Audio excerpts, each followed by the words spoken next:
Night of the Living podcast is always ad-free for patrons at patreon.com/NOTLP.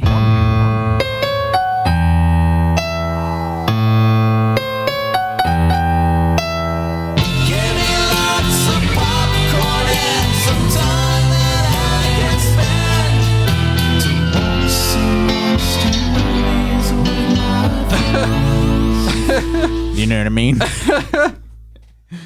I can't say anything. Vern's silent. Vern is silent. We were having an impromptu Ernest situation happen. We did. Right before we started recording. Was Vern ever exposed as a person? No, I don't think so. Was he a puppet? Was there a time when he was a puppet? I mean, do we know that he was even real? I don't know if he was real. No, he could have been a figment. But remember, Hey Vern, it's Ernest, the show? Did they have a show too on top of everything else? Yeah, I think there was a Vern puppet. Oh. That's why I said that, not just to be weird. Like, but I might be wrong, or I might be remembering it something weirdly. But You're thinking of Lester. But they're I'm not thinking of Willie Tyler and Lester, who I remember crystal clearly. Yeah, we recently get to see them. But we'll be talking about that later. There was a Hey Vern, it's Ernest show. So it was like live action? Yeah, I think it was like a Pee-wee's Playhouse type of knockoff. Great. Whoa. There is That's like obscure from the 80s. Yeah. There was a movie recently that I just stumbled across that has Jim Varney and Tracy Lords in it. Oh yeah. Remember, and I was like, "Oh, I don't think I've seen this. This is a must do." I was trying to find it now. It's one of Stacy's must-dos. It is one of Stacy's must-dos, and it's Who's Stacy? It's a Disney thing. Disney World thing. She'd be on the hotel channel and tell you about her 7 must-dos in the parks. The movie is fast food. the Jim Varney Tracy Lords movie. Oh. They in the tagline is they want it fast. Yeah, they want it hot, of course, and they want it now. So I'm imagining it's not so different from Hamburger the Motion Picture, which we had a good time with. What year was this? This movie, this was 1989. Yeah. Hamburger the movie, R.I.P. Dick Butkus. Yeah. Who was in it. Whose name was Butkus. Which was very funny to me my whole childhood and adulthood. Didn't you feel like people didn't actually talk about it enough, though? That it was butt kiss. That it was Dick Butkus. Yeah. And it was always they would just trot him out and say his name. Sometimes that was the whole bit. Sometimes it was just to say Dick Butkus and it'd be him. And it's like you knew why it was funny, but no one ever overtly was like, guys, Dick Butkus. Bob Costas never did it was that. Too easy. He never brought it up. I feel like you're right. It's part Do you of think the he long went- tradition. He decided on Dick because he's like, it's funny. No. And cool people will find it. No. Was that his real name, though, or was it Richard? It was probably Richard. I mean, I think that was a thing that people went by. My dad was called Dick for a long time in the 50s. I think it was I don't think I it just meant meant the exactly combo. the same thing. Dick's Yep. a good mean name the though, combo. too. It can be. It's like Dick Miller. Yeah. I couldn't imagine him not being a dick. Yeah. You know what I mean? He just looks like his name is Dick. Yeah, no, I get you. not in any negative. I know exactly what I'm you a huge mean. Dick Miller fan. Nah, dude, I get you. But you're Dick. That's who you are. Dick Van Dyke is Dick. Yeah. Yeah. Oh, yeah. But to me, he's always Dick Van Dyke. He's never Dick. He's never just Dick. Right. Anyways, it's Night of the Living podcast. If it's your first time listening. So what's a funnier name, Dick Butkus or Dick Van Dyke? Dick Butkus. Yeah. Dick Butkus. Dick I Dyke guess. Kiss. All day. So, Yes. if it's your first time, we discuss fantasy, sci-fi, horror films and Mostly stuff. horror. But in the month of October, we each select TV Halloween specials, and we talk about those for our main attraction segment, which comes later in the show. But the first segment that's coming up is called Straight to Video Russian Roulette, and it's Andy, right? Kelley. No, Kelley. No, it's No, Andy. no, don't do that. He shook his head no. Why are you He's fucking messing with him? Andy has watched the latest Dario Argento movie. Oh, Dark that's right. Glasses for Roulette. So I'm excited to hear about that, but he'll probably break my heart. And Patreon, we just had a great time going out with Do you the just see me as a patrons. dark cloud hanging over movies? You're just like, yeah, it sucks. I mean, I'd like it if it it didn't. The characters all were looking at me in a way I didn't like. Because the other day you just said like Andy somehow has a way of ruining movies for me. Well, you were talking to Paul. That's what I was actually about to talk about. Was we all went on this haunted walk that Shayna, one of our patrons, organized here in Cincinnati. It was so much fun. It was awesome. And Kelley and Alise hosted everybody before. And Andy and Paul were talking about what was the movie? The new Haunted Mansion movie. Yeah, your conversation was hilarious to me because Paul was like, "I really had fun with that movie," and then Andy's like, "No, you didn't." He just starts to pull it, and Paul's like, "No, no, no, no, no, no, no, no." It was like when fucking Bing Bong was dying.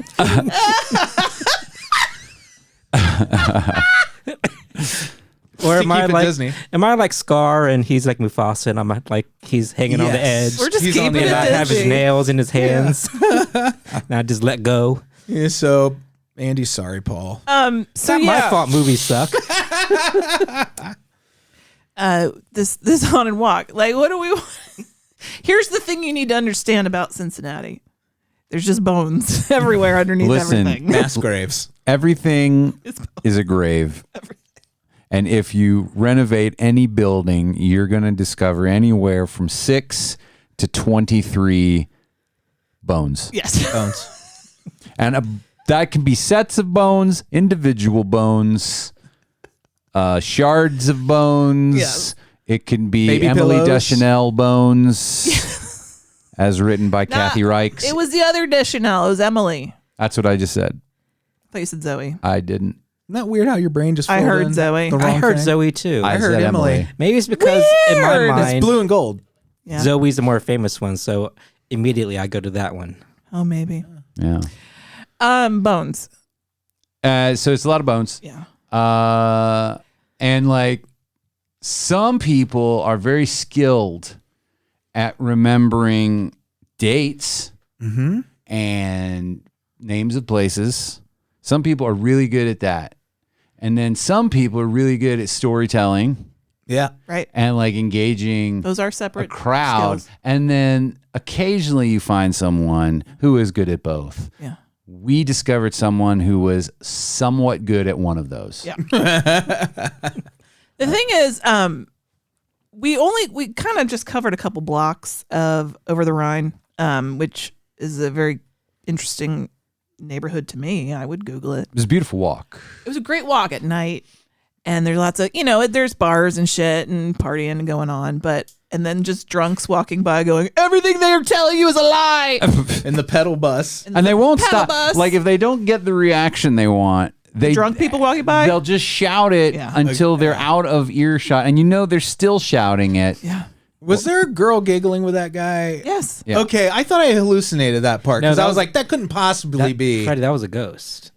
Oh my god! It's called. Congratulations. She's called the Giggler.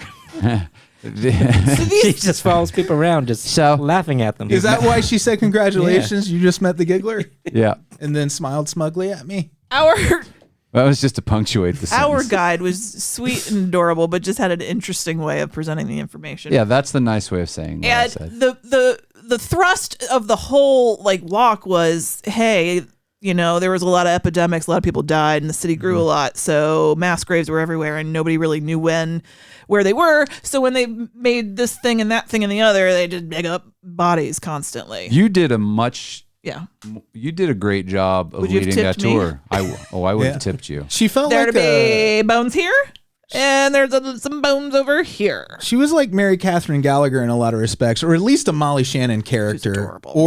or character from I Think You Should Leave. Yeah.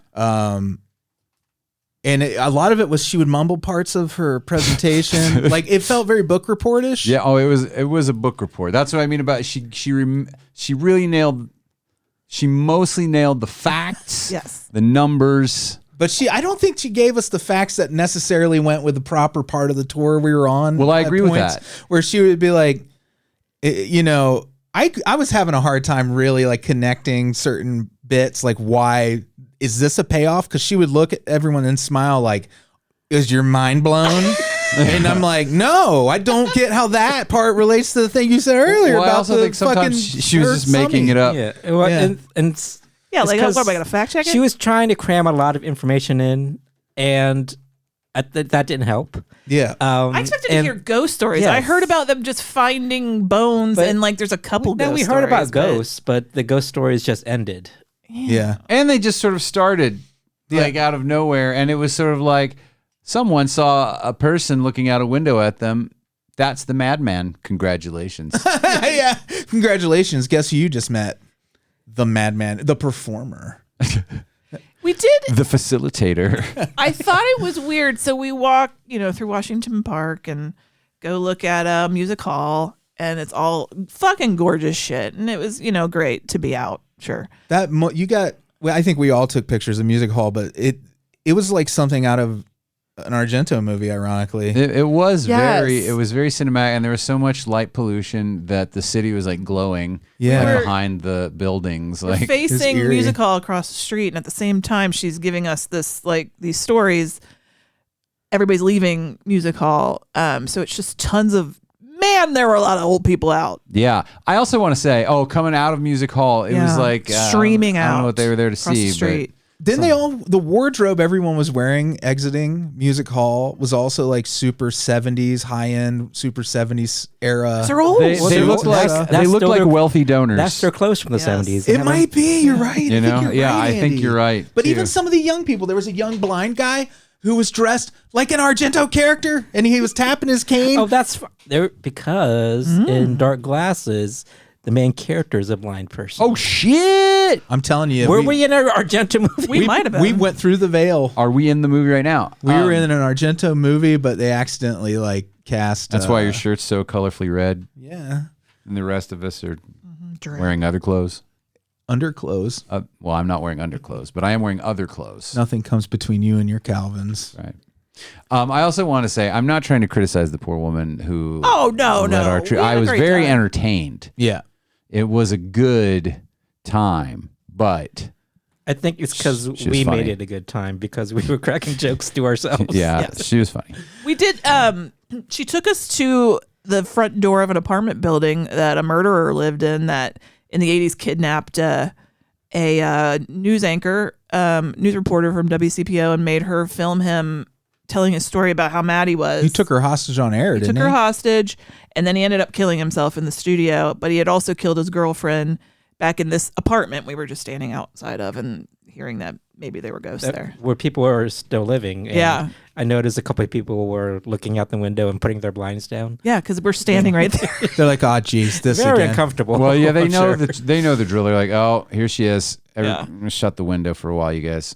And she's like, he told her, can somebody take care of my dog and somebody, get him because I'm going to kill myself. So, and then the lady that was the news lady, she took the dog and had the dog until it died, supposedly. James Hoskins is the guy that kidnapped the lady. It's an interesting Wikipedia read. And then we went to the Emory Theater, which was very interesting. This was the coolest part. Yeah, I feel like we could have just done the whole tour there. Yeah, man, the Emory Theater was great. I would have liked to have been able to poke around a little bit more. I know there's a tour where you can do that, right, but it's the parameters of that are not within my comfort levels. Yeah, I'm in bed. Huge. I'm in bed by then. It's just too late. It's this old theater late that was built in the early 1900s. Is that right? 1911. 1911 was in various use throughout the years until 99 when it closed for good. It's done a few things since then, Just but one. It's very dilapidated inside. Walls are peeling. It's got good bones, though. Good bones, and they're actually smells musty and so abandoned. Musty. And they have these old velvet lined seats, but underneath most of the seats, the lady was telling me there are these little vents because they're heated seats. There's heat would come up underneath your seat. Yeah, that's cool as shit. I know. Did you also feel like, why is that sound so much cooler than the whole fucking murder story I just heard outside? Right. But it was. We were like, whoa, heated seats back then. Yeah. What was I trying? Anyway, it's falling apart, but it's next month. Actually, he told us, and it's going to be remodeled and turned into the Children's Theater of Cincinnati. Yeah. Even though it's heavily haunted still. But but Dr. Martin Luther King spoke there twice. Yeah. Eleanor Roosevelt. And various and sundry others. It was legit spooky. That was good. That was really good and cool. If you follow us on Instagram, you can see the orbs. Yeah. That I caught and Andy caught. I mean, I think it was Andy's photos that I found those in. Yeah, you had some special filter that you put on, and you found the orbs. There's definitely signs of something in these images. If you go to Night of Living Podcast on Instagram, I mean, if you're into that sort of thing, if you're a believer. But I just found it interesting that they put the cutouts of Martin Luther King and Eleanor Roosevelt on stage to further emphasize the point that they spoke there. Yeah. And I was like thinking, who buys an Eleanor Roosevelt cutout? They do. Once they found out who famous spoke there, they went and got cutouts. They went to the cutout store. I was telling and Kelley they had to order Eleanor Roosevelt. special order. No, they can't keep those in stock. Yeah, it was on back order. Do you want the realistic vagina? No, that's okay. This is just for a children's theater. I just want to interrupt tangentially real quick. My LinkedIn notification just popped up. Richard Kelley, do you know Lewis Fowler? You do. Weird. I feel like I should say, why do you ask? Why? I don't want to, Yeah. they might be looking for him. LinkedIn might be looking for him. Machines at LinkedIn. Anyway, I just want to say, the listeners know Lewis Fowler. Yeah. We just had him on. Yeah. And LinkedIn wants me to connect with him.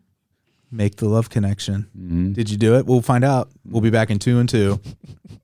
No one's going to get that. But you get it. I got it. I think Andy gets it. Mr. Woolery. Andy gets it. That show was on like 11:30. Yeah. On Friday nights or something, wasn't it? Didn't he turn into Was a it crazy? Daily He Show? No, it was, that too, but I watched it in the afternoons. but it was on in the afternoons. It was on multiple times, but also late at night. You got a lot of it. What was it? Love Connection. Love Connection. Yeah, Love Connection. I was like, Chuck Woolery's was the host. Yeah. Yeah. I even said the title earlier and then promptly forgot it. Yeah. It's time to see a doctor. Oh, boysies. Anyway, yeah. So we got to explore the Emory Theater. They let you they give you a little flashlight and let you go backstage. With the ghost reader. What's it called? K2. K2. The Gauss, yeah. I mean, it's all just. Listen, I'm a believer, but I was like, this is not it's detecting just a ghost. no. My mom was so upset hers wasn't working. I'm like, Mom, It's okay. It's fun. It's like, fine. it's fun to do. Yeah. I get it. Like, and I actually, there was a lot of truth in something that the guy who was giving this portion of the tour, because we switched guides at this point. Yeah. And he said something that really, I think, speaks to maybe the value of ghost hunting, where I'm skeptical. Sometimes I'm mean, but he says more like bird watching. You sit around until you find meaning in something. Yeah. Really is what, I mean, he didn't say it in so many words. He was like, you sit around and wait for evidence to kind of come to you. He said you can't chase ghosts. They have to come to you. Yeah. And I thought it sounds to me exactly like Don't hurry, love. visualizing creative process wait. and everything. It's the same thing. Yeah. Ghost on I felt like it was legit. Easy. I got some real spooky vibes. Yeah, I got good vibes, and in the spookiest way. I would have totally loved to have just poked around for like an hour and a half. And on their cell phones, they showed us photographic evidence of ghosts. Yeah. I couldn't really see it's it convincing. because I can't see The smear. Yeah. Oh, my mom shadows? thinks she got something. I'll have to show you guys, Oh yeah, I'd like to see it. but I'm not sure. I'd like to see it. Because like a portion of the theater seats, like rising up into the darkness where you can't really see, are covered in plastic, and that's just like extra spooky to me because it's all dark up there. Yeah. And the plastic, like humps of like plastic, or like my brain is playing like tricks and seeing like people. And just imagine being in there and hearing the plastic rustle. Yeah, dude. Alise shared a really good article in the Discord. Did she show that to you about the technology of ghost hunting? We talked about it. I didn't read it. It was really interesting. It was A little bit of flim flam out there. kind of similar to a conversation we were having during about the tech and everything. It was in the Atlantic. I can't remember the name of the article, but it's a good one. And if you're a patron, it's in the weird stuff thread on the Discord. But in those orb photos, I think I actually posted those to Freddy and OTLP. Oh, They're not on Night on Living Instagram. Podcast. Okay, Freddie and OTLP. I just remembered. Patreon.com/NOTLP if that's something you're into. We're still doing our Halloween League, 31 movies, 31 days. What's tonight? Tonight is Devil's Backbone. Yeah. Okay. It's Esther's pick. This week, what did we watch this week? We watched Phantasm, which was one of your picks. Ghost Stories, which is one of mine. I love that movie so much. Splinter. Yep. I can't remember what else. There's been some others. It's been fun. Yeah. So this is the fun. Guillermo del Toro. Yep. I've never seen this one. It's tonight's movie. I know I've seen it, but it's been a million years. You should think about hopping in. That's fun. We have a little conversation in the thread there. Sometimes people go on the voice channel and actually talk during the movie. Yeah, which people love. And people, no, I'm just kidding. That's what it's for. That's what this is for. Yeah. So yeah. Anything else? Mm-mm. Fuck yeah, dude. None I can think of. Do you need me to vamp a little bit more? Do you like vamping? It's getting spooky. Season is spooking up. It is. It really did spook up. We're doing more spooky stuff next weekend. Yeah. We're going to Terror Town. Mm-hmm. So we'll be talking about that. I got to get a pumpkin carved here, you know? Yeah. It's time. My oldest son and his girlfriend carving pumpkins tonight, supposedly. Oh. And Why supposedly? Well, because who knows if they'll actually go out and buy pumpkins and do it. I mean, they definitely are setting out to do it, supposedly. but we'll see. It's on the agenda. Is that their alibi? Well, it's not even an alibi. I know else. they do intend to, but they might just like smoke some weed and be like, Never mind. We almost didn't go on the ghost tour. There were a few of us that are like, We're all kind of like that, I think. It right? was cold and raining. It was just too cozy at Kelley and Lisa's We house. were having such a good with time. all the food, the good food, and the dogs. Shit, Alise outdid herself. She made these stuffed peppers, and they had she's a like talented lady. little fucking like skull faces. I did the Frankenstein. So cool. You did that one. I did. That seemed accusatory. I thought no. When You you did said that you one. said the Frankenstein is mine, I thought you were like hands off. Oh no, What you meant was you made the Frankenstein. I made was the it Frankenstein. was it a green pepper? It was, and I put little green. I took 2 pieces of dark green pepper and put them in as bowls. like But bowls? that was Aw. Elisa's suggestion, though. I didn't come up with that. It's adorable. But anyway, thank you. I'll pass that on to her. So it's Frankenstein's pepper. Oh yeah. Yeah. Thanks for vamping. I was enjoying it. Hello, boys and girls. It's time for straight to video Russian roulette.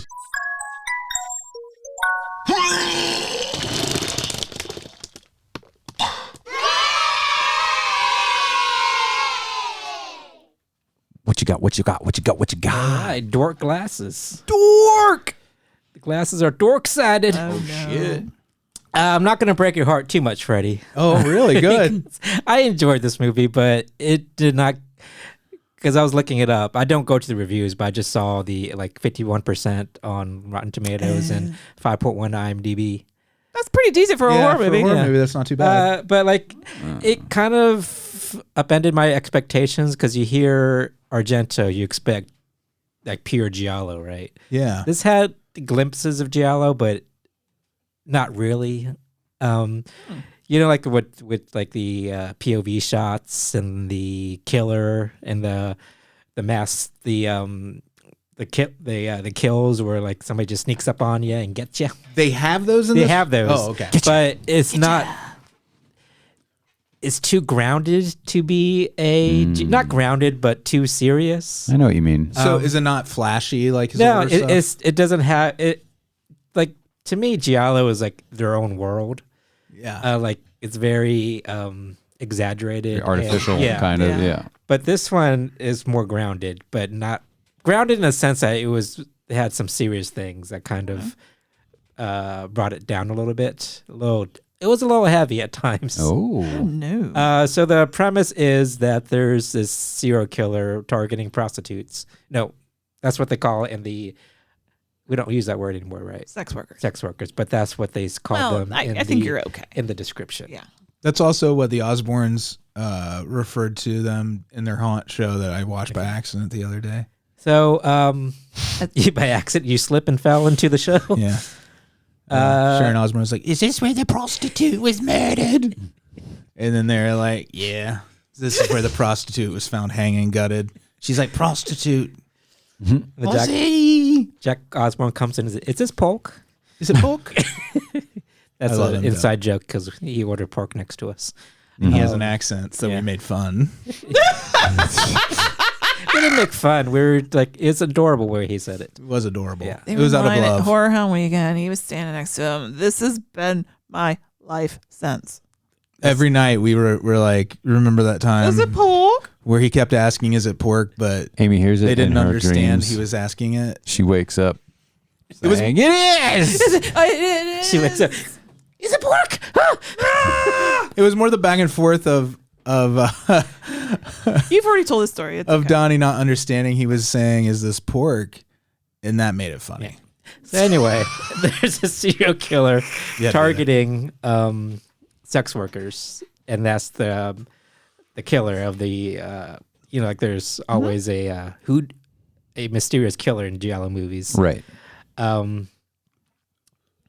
So he's targeting sex workers, and our main character is a sex worker, and he chases after her after she has a job, and she leaves in a car, and he's chasing her in a van, and he catches up to her and rams her, and then her car goes flying, and it's literally airborne and it hits another car In midair? Yeah.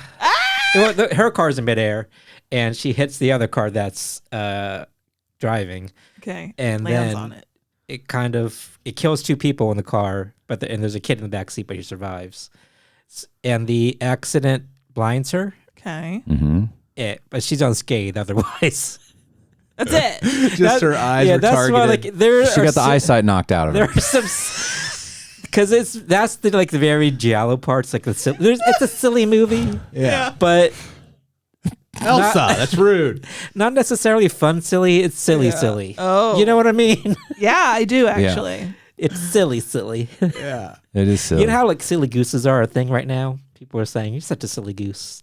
Is So- that a thing? Yeah, silly gooses are having their moment right now. I love the phrase silly goose. I've always loved Silly Goose. I didn't know it fell out of favor to come back again. It's such an old lady yeah. expression. Silly goose. So there has some silly goose moments in this movie. Like, oh, you look what you're doing. That doesn't make sense. Did it at all. have bright swaths of blood? No, the blood. There's a lot of blood actually, but it's not like that bright red blood that looks like paint. Yeah. it's- It's like that's- realistic. Yeah, I don't like that as much if I'm that for that kind of movie. yeah. That's why I'm saying Yeah. this is giallo-esque, Yeah. where it has like nods to it, but it's very.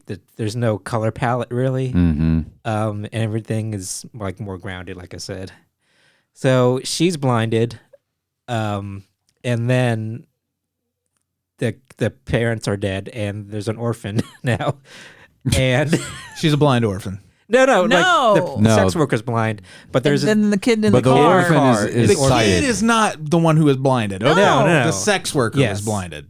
so she has to learn how to live her life as a blind person now, and So live your life. and Sorry. the kid goes to like an orphanage while they figure out what to do with him, and she visits him, saying, "I'm sorry, I killed your parents." Oops. Whoopsie daisy. And he escapes from the orphanage and goes to live with her. He goes to live with the woman who killed his parents? Well, it's because he's scared. He doesn't know what to do. He knows she didn't do it on purpose, and he's the only person she knows. And I know. I don't it's know just why I'm interesting. defending this in this way. It's an odd that's what I'm scenario. saying. It is, This is part of the silliness. Okay, yeah. It has the makings of a zany 80s comedy. Yeah. You know, She decapitated my parents in a horrific accident, and- but was blinded at the same time. It's like it's the blind prostitute and the orphan. It turns out I wasn't seeing what was in front of me the whole time. I just needed a child, a little orphan. This Christmas, a sight for sore eyes.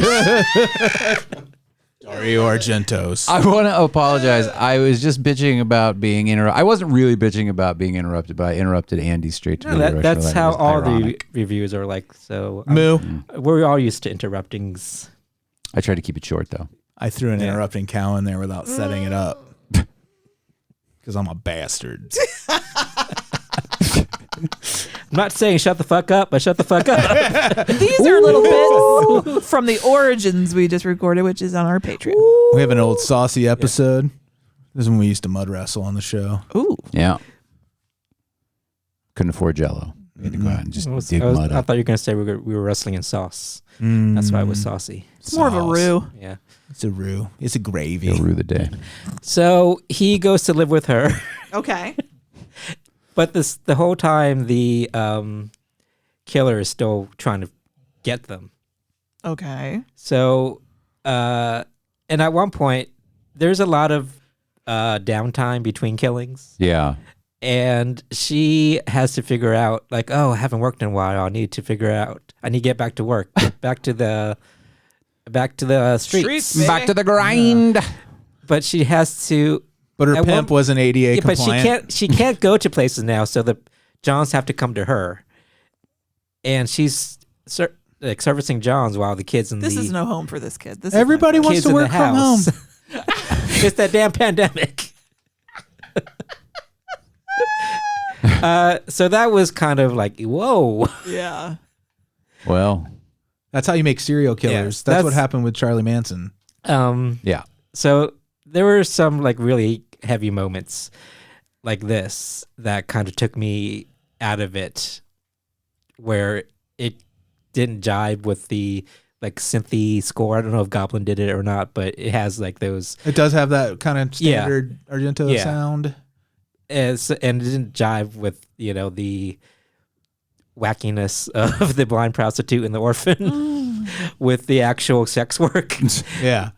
with the kid in the building. Yeah. And there's some. Eventually, the killer tracks him down, and they have to run from the guy. I don't want to spoil it too much, but there's some moments where it's kind of torture porny, but they go through a lot. Yeah.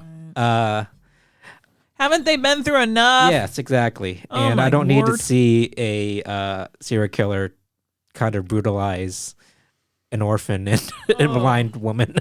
You're not into that, huh? Not really. Not brutalize, but your terrorize. Like scare them and stuff like that. Have you ever seen the musical Y'all's Brutalizing Me? I'm not saying that like blind people, like disabled people can't be in horror movies. Like this has been done before with Hush, and it was that Audrey Hepburn movie. Oh, yeah. Wait till dark. Yeah. Andy's saying that it's totally okay to brutalize people with disabilities. But this kind of Yeah, went if you a little gotta. too Too far. far. Yeah. It's Well, I don't want to watch anybody be brutalized. I'm not saying full brutalize, stop. not brutalize. That's whereas like terrorize, like Terrorize. scare them and stuff like that. Yeah. Okay. It wasn't. It was entertaining, but it wasn't what I was expecting from a Giallo movie. Right. Couldn't he just put a mask on and say "boo" over and over again? That's the torture of a sort. Yeah, and I was like, I don't want to spoil it. Like, spoiler, sorry. Eep. Stop listening right now. The motives for the killings weren't really laid out at all. Because normally with the serial killer, there's this backstory of why he's Oh, it's not related to the accident? of why he's targeting. Well, the these certain killer was already people. killing people before that. Yeah, and targeted her. Oh, yeah. And he was in the specifically accident. targeting I forgot sex about that. workers. What the hell, dude? I thought for sure the Oh my- accident was going to play into it. What it goes did, on because in he- your brain? Because he was going to kill her, but Yeah. she got away because of the accident. Because of the accident. Yeah, okay. There was a hiccup there for me where I was like, Freddie thought the accident created the serial No. killer. there Right. you go. But normally, like there's this big revelation of why this person is targeting a certain group, and there's nothing really explained of why he's targeting sex workers in particular. Right. And you missed that. I want to see like a big reveal, like Yeah. oh, Yeah. Yeah. and the kind of movie just ends. It was very abrupt. He's like, this is just how things are. Like there was just certain script problems, Right. and tonal issues maybe. Sure. But overall, I enjoyed it. Yeah. Just because I like Giallo so much. Did you see his Dracula movie? No, but the most recent one I saw was Mother of Tears Yeah. of the Witch trilogy, the end of the Witch trilogy, I like that the Three one. Mothers trilogy. Wait, which trilogy? Oh, Zawo! You get a Zawo. Thank you. That's amazing. So I haven't. That was like maybe 15 years ago that he put it out. Oh but I haven't seen any of his like more recent stuff. Been a minute. But I recommend it, but I can see why people might not like it. Yeah. I'm into it. I've watched anything he makes. Even there's a couple I didn't like, but I won't say which ones. Okay. Do you like Hitchcock? That was one. Go ahead. Thank you, Andy, Thank you. for your insightful review. Next week, the movie shall be a Tubi original. I decided to go back just to see. Tubi! And the movie is called Sorry, Charlie. Oh, whoops. 75 minutes. Okay. Nice. You can't be mad. Nicely done. I tell you what, if I get, I won't even be. All If right. it's a 75 that feels like a 120, though. That's true. That's really the worst thing in the world. Sorry, Charlie. A remote helpline volunteer becomes targeted by the gentleman, a stranger who lures women from their homes with a recording of a crying baby. Congratulations, you just met the gentleman. I was thinking the same thing. Congrats. That's funny as shit. Congratulations. Kelley, Onyx the Fortuitous. Kelley hasn't. I haven't. I'm gonna have to introduce him to this. You've show. introduced me. I just haven't watched it. He has a whole feature movie coming out this week, and I'm so excited. Anyway, All right, let's see who's going to I watch love good this. Weird Let's shit. spin the wheel of Destiny. Looking like it's going to be a Freddie Sorry, Morris Freddie. kind of day. Barely. Oh, bingo bango. Ain't no party like a Freddie Morris party because a Freddie Morris party don't stop. What? Okay. I think the dog farted. Well, you're watching Sorry, Charlie next week, no matter if the dog farted or not. Sorry, Charlie.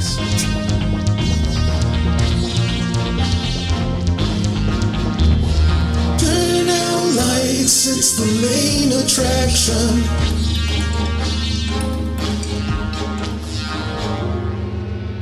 The room scent profile drastically changed right before the break. And the thing is, I'm cooking dinner, kind of, but it was like a new smell, so it had to be a dog fart, but it smells like food. Appetizing. Okay. It's weird. Well. Kelley. This week, Kelley gets his own episode. I get my own episode. Well, thankfully, I didn't have the straight to video Russian Roulette. Yeah. Or else it really would have been like a whole episode. But I did do Origins. Yeah. Patreon.com. I'm just trying to tease it. I'm trying to get people hungry for it. You get this show there ad-free. If you're like, oh, I hate ads, you can get this show ad-free there for any tier you join at.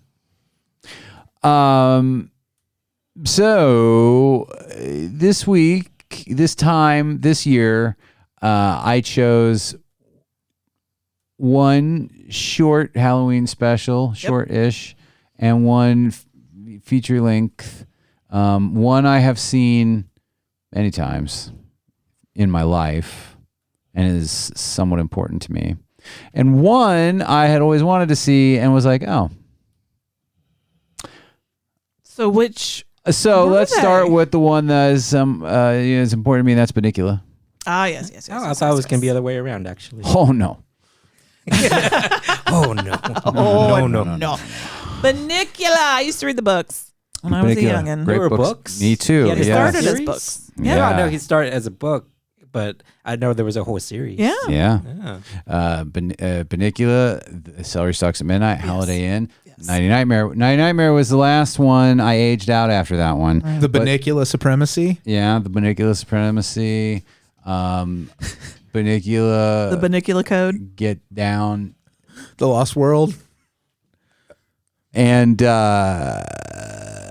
so this was part of, not only was Bunnicula already important to me, and that was written by it was actually a somewhat sad story. Deborah and James Howe had written this story together in the 70s, and then she died, and then he went on to publish it with a co, it was a co-authored, but she had died, and then he went on to write the other books.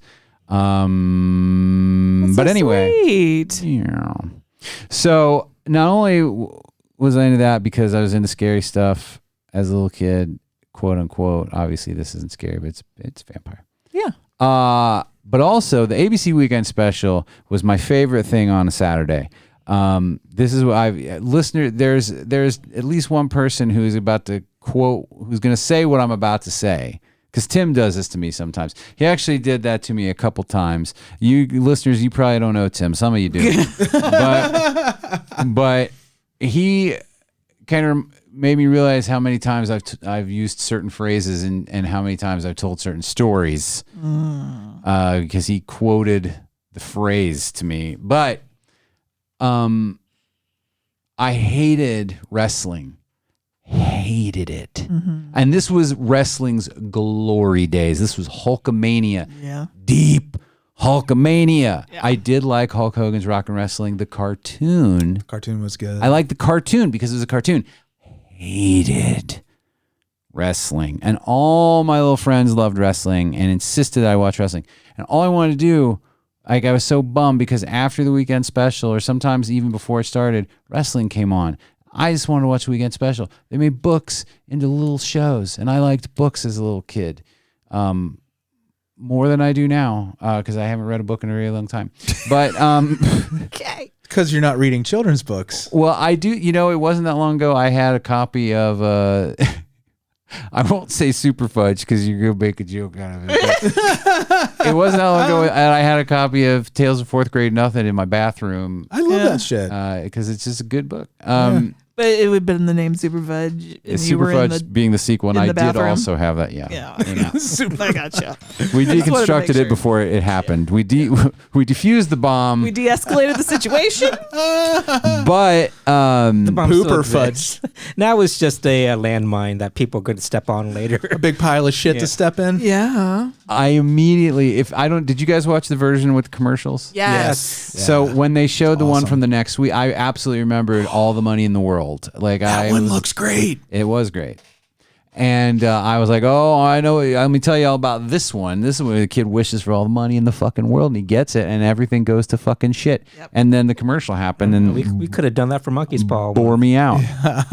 ABC Weekend Special Beautiful has the greatest intro of all time. Every time I see it, I get maybe a little bit choked up. It was such a huge part of, like, I don't know, it meant something to me. And there's never been like an official release of most of these. I don't know why. But Bunnicula, they took some liberties. Yeah. They took some liberties with this version. I'm going to put it out there. I don't remember the story. Well, I remember it extremely well. There was no food processing plant. There were no neighbors hunting down Bunnicula. None of the action-y stuff. Bunnicula, the book, was about discovering whether or not Bunnicula was actually a vampire and actually draining the vegetables of juice, and it was all just it was a mystery. It's called A Rabbit Tale of Mystery. Yeah, is the subtitle of that book. And this mystery lasted throughout many books. And no, once they discovered Bunnicula's story, then they continue to sequelize it. And don't they have like adventures where Bunnicula's like one of their they're like a team, the cat and the dog and him? I mean, he kind of gets away, and then they have to find out. The mystery does continue. They find out more about his history as the books go on. Is he a bad guy in the book? No. But it's just a mystery? He's a mystery. They start protecting him once they realize what the deal is. He's not hurting anybody. He's adorable. But yeah, in this, like, if you're just being objective, like, it's not the greatest adaptation, but they do actually use some direct quotes. Real cute Hanna-Barbera cartoon, spooky. Yeah. I'm not letting you guys talk. You talk. It was what I thought was really interesting was how, like the whole setup is the plant is experiencing issues, so they're going to have to shut it down, and it's going to destroy the town. And they won't be able to make processed food for our hungry children anymore. I was like, straight up, it's like, remember, this is the 80s, and this is how life is. Yeah. I thought that was interesting. Yeah, this was 84, I think. Yeah. 84, 85. I wrote, here are my notes. Are you ready? Mm-hmm. Harold the dog reads Russian. He does. Oh, yeah. He does, because he's some kind of Russian hound. Although that's Romanian that he was reading. Oh. Somebody at some point says they're looking for Bunnicula, the rabbit, all the townspeople. I heard you looking for Bunnicula, bitch. They say that. And somebody's like, it's the only rabbit in town. Like, they know that. Everybody's That's so confident This they know how town- many rabbits. This is a town where, like, I actually went on to imagine, like, the reality of this, like, because the food processing, it's like a chicken factory. You know what I mean? Yeah. The whole economy, it's a shitty little town in, like, it's just, like, a terrible place to live. These are the worst people. They go and knock on, but I do appreciate that Mr. Monroe he's like, what the hell is the matter with all you people? Yeah. And then they're like, oh, yeah, I guess you're Well, right. you got to remember, this is a kid's show. Oh, no, I know. You can't have nuance. You can't cars it. I'm not really carsing it, but as a fun exercise. What would you have done if it got to the end and there was a newscaster interviewing Bunnicula or one of the kids? Like at the end of Life with Louie or the new Lassie. I wouldn't like it if they were interviewing Bunnicula or the animals because they don't speak to people. But if it was one of the kids, it would be okay. Yeah. Well, okay, I'm going to cars it a little bit. How come the cat and dog can talk, but Bunnicula can't? Well, Bunnicula just doesn't. Bunnicula is just tired. Same thing with the wolves. Like, how come only certain animals can talk in this universe? Well, I mean, Well, the wolves might talk, but we just didn't see that part they of their were too story. bloodthirsty. They're too bloodthirsty. Bunnicula doesn't talk ever, like through the books or anything, but Is it other because, animals can talk. Is it because they're speaking English and he only understands Romanian? It could be. Yeah. It could be that they're speaking, the cat and the dog have a language in common, right? Well, but in the other books, they talk to other cats and dogs. Like Klingon. so here, They might even talk to other rabbits. I'm not sure. one of the things I thought was really interesting is that there's no discussion or like, are you sure? But do you think, because they're like, oh, the name of it is Bunnicula, it's probably a Dracula and therefore a vampire. They go straight to it, man. And he has the hair, the dog, too. the townspeople, everybody is just like, oh, it's probably a vampire. They're just so accepting of everything. Yeah. Yeah. Like, they just find this rabbit in a box. They're more Well, and the they just take it accident- home and they're fine with it. The accidents at the plant, they went Yeah. straight to a demon. yeah, the guy's like, I gotta shut it down. It's haunted with a demon. It was very Scooby Doo. Yeah. They went with the Scooby. They took Bunnicula and they applied a Scooby Doo formula to it, and you know what though? It worked. It was entertaining. It was adorable. Yeah, it was adorable. So And- in the books, did the vegetables and fruit turn white? Yes, Okay. that was that was part of the main mystery of the whole damn thing. Is that what all the white dog turds are? Did Bunnicula suck the juice out of them? Yeah, That's gross. but if you follow Sarah Silverman, you'll know that there is no Yeah.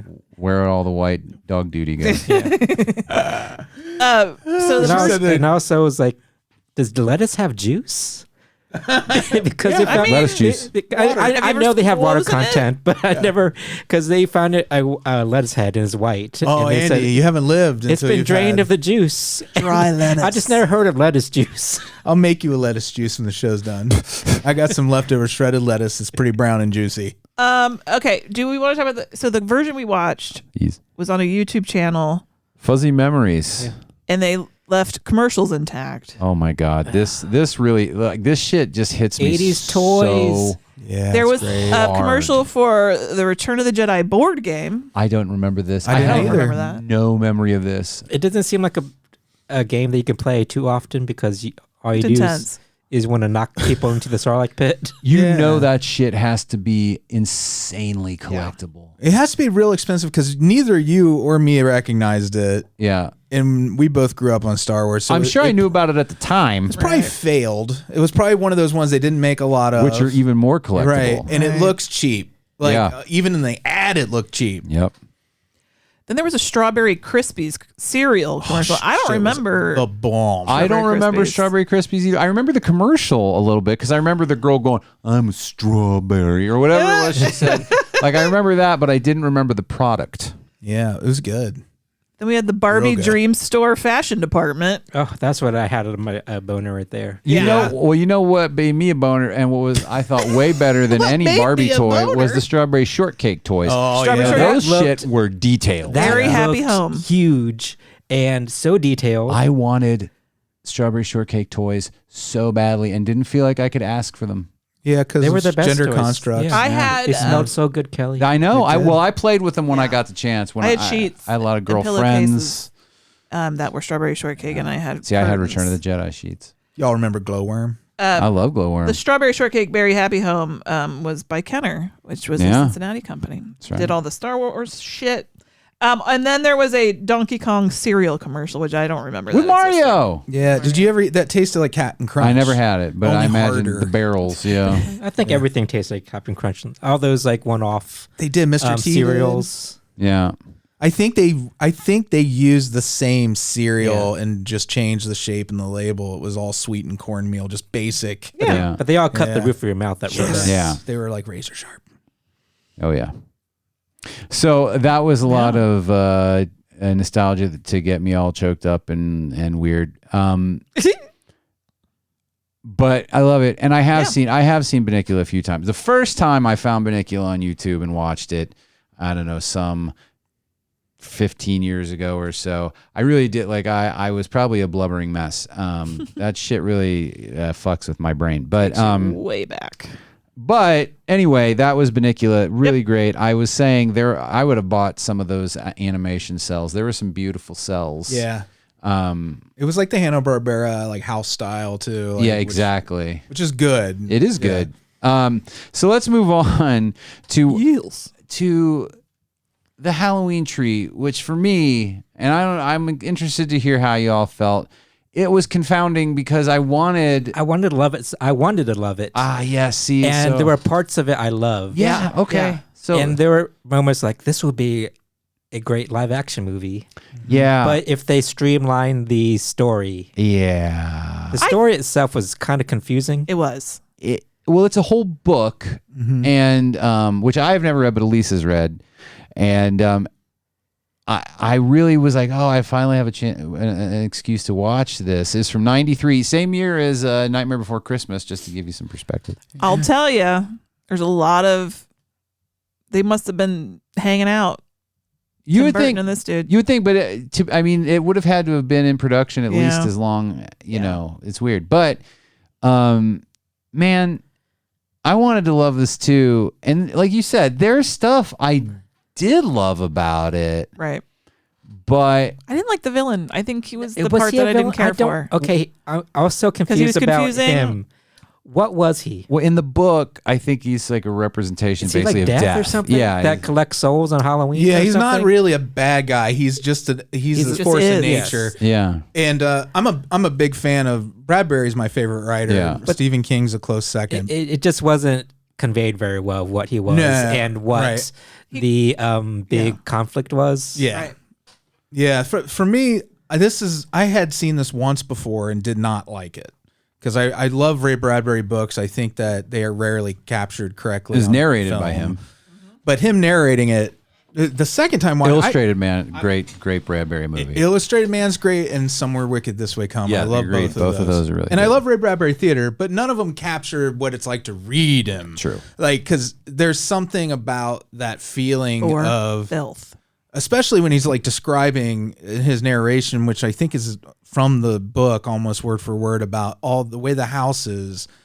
That neighborhood just felt like it was the only place in the world, but the houses along this ridge line of the sky look like tombstones on Halloween, and all that. Like the descriptions of it are so great that this time I really sunk into it. And I really had a good time. I started noticing that the artwork I didn't like the art the first time. I liked the art. Yeah. I liked the pumpkins mostly. I tell you, again, I was both on the visual style. Like, there were some things, and there were times where I did really like it, or like the character design was a little iffy for me. Yeah. I guess if that would be my biggest complaint visually, was the character design. But I get why. Actually, it was smart the way they designed them for animation purposes, because the animation was actually pretty good. And I loved Notre Dame. Like I loved the backgrounds. I loved the tree itself, the pumpkins. I even liked the way Mr. Moundshroud. Clavicle Moundshroud. It sounded like cannabis clavicle. Yeah, it did. Moundshroud. I liked the way he moved. I didn't love the look they came up with. Did you not love the way he tried to gatekeep Halloween for everyone? I didn't. No, I did. I mean, Moundshroud was a little bit of a bitch. This. It's like you don't know why you're dressed as a skeleton. Yeah. You don't know the history of witches. He's like, name one song. I like your Nirvana shirt. Why don't you just name one song? Name all the Halloween. That's who Moundshroud is. Gamer girl. He was that way. But it was Leonard Nimoy. It was Leonard Nimoy. He did a great job. And then I was being silly. I was like, he could mound my shroud. Or he could shroud my mound. Either or. Yeah. Shred your mound? Not really. I don't want to have sex with Leonard anymore. He's dead. Or the animated character. Or his bones. Presented. But I do like, and I'm with you. I love Ray Bradbury. He is one of my favorite writers. And I love even when he does like the flowery prose, especially about stuff like this. It works. But I do think like to make this a really good kids movie, it was, whenever a kids movie comes out and they're like, it was missing the joy. I like with this one, I feel like I got what that means a little bit. Like I felt like if they could definitely keep some of that Ray Bradbury narration, but I think they could have pulled and reworked this. I feel like it seems I'm not explaining this very well. It was long. No, there are times where it felt like it was more of an educational thing than for entertainment. The educational bits came off like more dry than I feel like they should have. I like what they were going for, teaching us the different ways people around different cultures celebrate Halloween and stuff like that. But the time of year. Yeah, it came across a little clinical to me. Yeah. It's weird because when you read it, it's so dreamy. Yeah, and like he layers in. He does this too. There's a book he wrote that From the Ashes Returned. I think it's something that it's very similar. Like it's his take on like the Addams Family, right? But it's real weird. It's not funny. It's very dreamy, and this story too is like super very dreamy. It's dreamy. It's like they're all sharing a dream. Yeah, it feels like a shared dream. And there's 8 in the book. There's 8 kids, so there's a lot more perspective. And I just think those moments feel like they fill in when you're reading something. You get that world building idea. Yeah. And in the show, like you're saying, just because he's presenting everything to them, it feels more like you're watching a slideshow or something. Mm-hmm. So the movie opens with the kids getting ready for Halloween because they don't want to be late and disappoint Pip. Yeah. Pipkin. I like the friendship. It was so sweet. But I wrote the friendship way between they the were kids. Talking about them, I said these kids worship Pip. Pip is God. Well, that's kind of a Bradbury thing. There's always like one kid who's like the cool one, and the other one admires. Yeah, that's 80s. Like everybody had their archetype. Yeah, you got the fat kid. At what point, do you know Montreal calls him out as being the large one? Do you know who voiced the fat kid? Andrew Keegan. He was like 10 Things I Hate About You. Is that right? He was in a few like movies, like teen heartthrob kind of thing. I never saw 10 Things. Is he a heartthrob? Does he look cute? I don't even know if he still like works. What do I look like? Somebody who knows things? He got spirited away on Halloween. I did think Independence Day. He was in that. Now, while the fact that Pip was maybe dead or dying was obvious to me as an adult, but right. And I'm sure in the book, because Alise said it's very, it's obvious in the book too what's happening, but I feel like that was also handled a little weirdly. Like the kids didn't seem to put together that, this was like a life and death until the very end. So it just made the kids look stupid. And it was just a little like... Well, they were pretty naive. Freddie told me before we started watching that the kid died. I remembered the kid dying. Oh, no, he doesn't. So the whole time I'm watching it, I'm like, fucking hell, this is going to suck. But then he was fine. And it could be maybe... This is a type of theme that Bradbury has written on before. Sick kid, like I think he was bed. I'm not 100% sure. I think he was you're bedridden at one point in his childhood. So I think in a lot of ways, like Pip is his stand-in, but I think in some of his other stories he has like dead kids. I can't remember for sure. Or maybe I just catastrophized. It's just not in this one. So don't worry. I thought for sure the kid died at the end, but it had been a long time since I had seen it or read it. So Mountroud tells the kids to help Pip, they got to come with him. And then because Pip is in the undiscovered country, which is a Star Trek movie starring Leonard Nimoy. Which one was it again? 6. It's 6. Kim Cattrall. The Klingon murder mystery. It's such a great. It's my after The Voyage Home. It's my favorite Star Trek movie, and it's actually better than The Voyage Home. But it's a great mystery movie. But it is. It's really good. So that delighted me to no end. Yeah. They had to go to the undiscovered country. So Pip is basically trying to run away from his soul being collected. Well, I don't think Pip. I think that's just his soul, and Yeah, his getting his soul. appendix He's trying to get the pumpkin away from Mount Trout. The pumpkin is his soul. Yeah, His soul is in so the pumpkin. that's him fighting for his life on Yeah. the operating table. So he's basically running away and going throughout time and history. Well, that's mouth trout. Moundstraub. Also, at the same time, explaining Halloween to children. Do you notice Moundstraub? Have you read Nosferatu, the Joe Hill book? Yes. I feel like the villain in that is very similar to this. Yeah, character. probably inspired by to a certain degree. I noticed it a lot this time because I just recently watched the TV show they made out of Nosferatu. Yeah, I watched it last year. Yeah, it's not as good as the book, but it's pretty good for what it is. It's pretty good. Yeah. But the character, the villain is in that book is very almost cartoonish. Charlie Manx, very cartoonish. And I feel like I want to ask Joe Hill, like, was Moundshroud part of that? Joe Hill is more Bradbury than King. You know what I mean? Like he definitely borrows stuff from his dad, but like I feel like he is definitely a more whimsical, less like hard details and more impressionist kind of guy.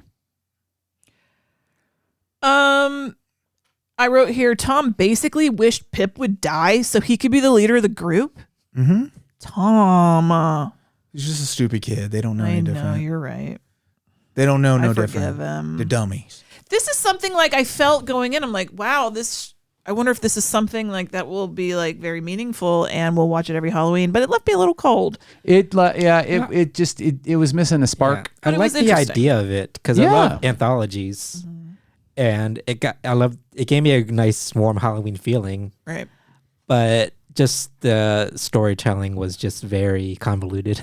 Yeah, it was good. It is good. Yeah, it could have all they needed to do made was the villain more menacing in some way and less like it just was missing a spark. All they needed to do was they go trick or treating, get lost, and find this house, and the Moundshroud just says, "Come on in," and then he tells them this, like the anthology story of each costume representing something, and telling like campfire tales stories or something. You don't need that story of Pip running for his life. Well, it does give it like that's sort of the anchor of the story. Yeah, I know you need some Six. something to anchor to because like feeling. He's teaching these kids about death the whole time. Like each because one it's of not about Halloween necessarily. It's about death rituals. Because the book leads up to, I think, I mean, it happens in the movie too, but Alise says in the book it's even more pronounced that, when they give a year off their life, he's like, now this might matter to you. Right. Yeah. Like it's kind of it looks different to you on the other end. When you're older, it's a little bit more, you think about stuff like this a little bit more, I think, than as a kid where you think you're going to live forever. And that's like the beauty of it. Like that's why it's a big idea. And I felt like the mid-90s animation and stuff for the first time I had a really negative reaction to this the first time I saw it. I remember it being ostensibly good because it's Ray Bradbury storytelling, but this was like the era when I would really like post Animaniacs era of animation. I feel like there was this huge stretch of TV animation that was just the exact opposite of what I wanted to see, that I couldn't draw comfort from it because it didn't look like cartoons I grew up on. Right. I know exactly what you mean. This was a style and it didn't go like it didn't really. It kind of started and ended with this. Yeah. Like this was its own thing. I know what you first made for cable Halloween special, I think.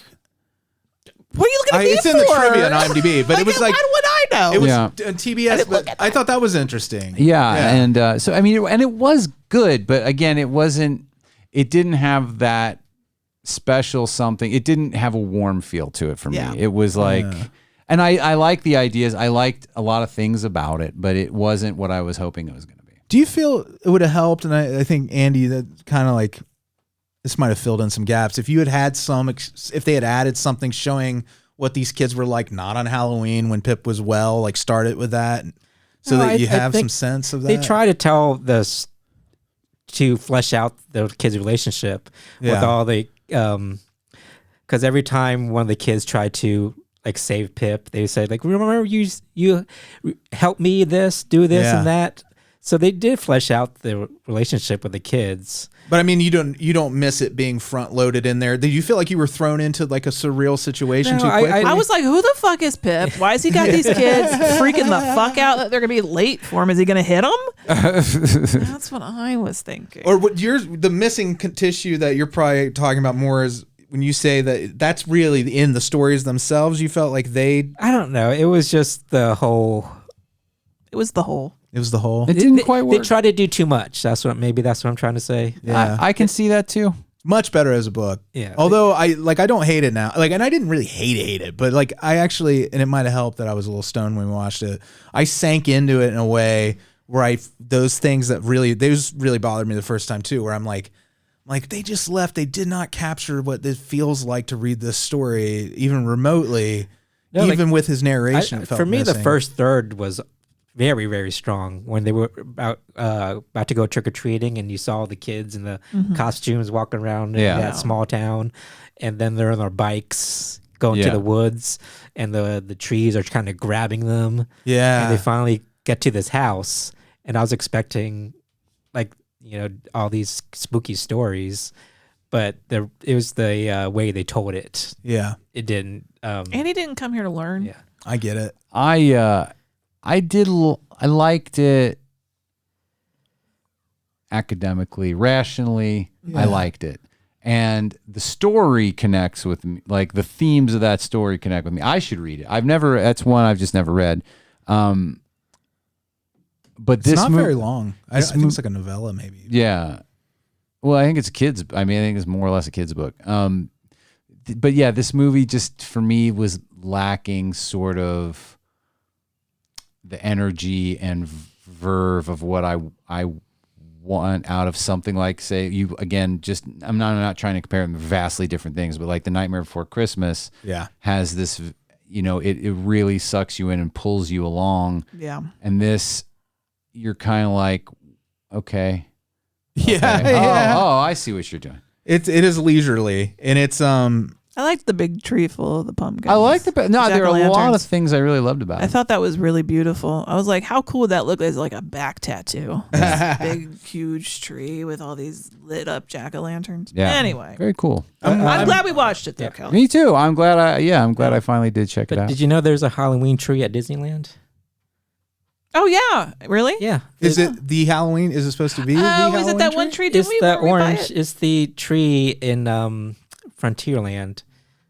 I think it's Frontierland. Anyway, but it's lit up in orange lights, and there's a placard in front of it that says, "On the night of Halloween 2007, this stately oak became the Halloween tree, realizing famed author Ray Bradbury's dream of having his symbol for the holiday become part of Disneyland." Oh my gosh. That's really So cool. This he's is really forever cool. part of Disneyland now. That is very cool. And then Love it. also, there might be a newer version. It looked like there might be a 2020 version. Oh, really? But I didn't stop to really check it out. I just want to make sure that I would love to have seen a live action set in the 40s or whatever. Like do it like they did. Yeah. Something wicked. But it is what it is. I've warmed to the art. He's warmed to the I've warmed to art. that, and Treasure Planet's another movie like this where the art, when it came out, I didn't appreciate it. And now I get what they were going for, the look of everything. Okay. I really liked the look of Treasure Planet. I do now. Cool. I do Well- now. I've learned. Next week, we'll be talking about some more animated stuff Yeah. from our dear friend Trevor, who was our picker this month. He's got some good stuff. We'll talk about it then. Yeah. Yeah, boy. At some point it's gonna be my Topicana. Yeah. You want teacher squeeze? I know, because I don't Okay. have it. He doesn't have it. Is it Bunnicula juice? It's Bunnicula juice. It's fresh squeezed. Fresh squeezed. Should we change the name of Topicana, like to Topicana : fresh squeezed Colon juice? Let's just call it juice? Bunnicula juice. Bunnicula juice? At the end of every show, we say hi to our Beelzebubs. Patreon.com/NOTLP for more information about that. First up, Alise. Hello, I love you. Let me. The What's your food. name? the setup, the layout, the hosting. It's all just top notch. I can't wait to see you. Alyssa, Branan and Emily, Jeffel, Iona Goodwin, Dr. Brian, Old Dirty Bilster. Oh, yeah, Bilstered. Bill Farner, Frosted Blakes, Blayne Yogurt, Jordache Jeans, Paul, Jeremy, Cassie, Gamora, Ernie.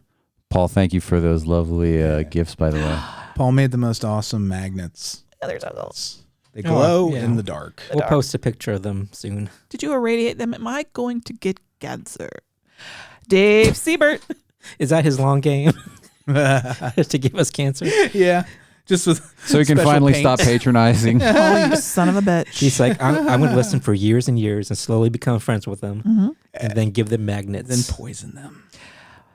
Monica and Dustin. Yay! We Thank you, did guys. All right, y'all. we well, did it. we'll see you next week again We'll see you next week again. when something happens. When that old crazy Stuff. All right, bye. bye. Bye.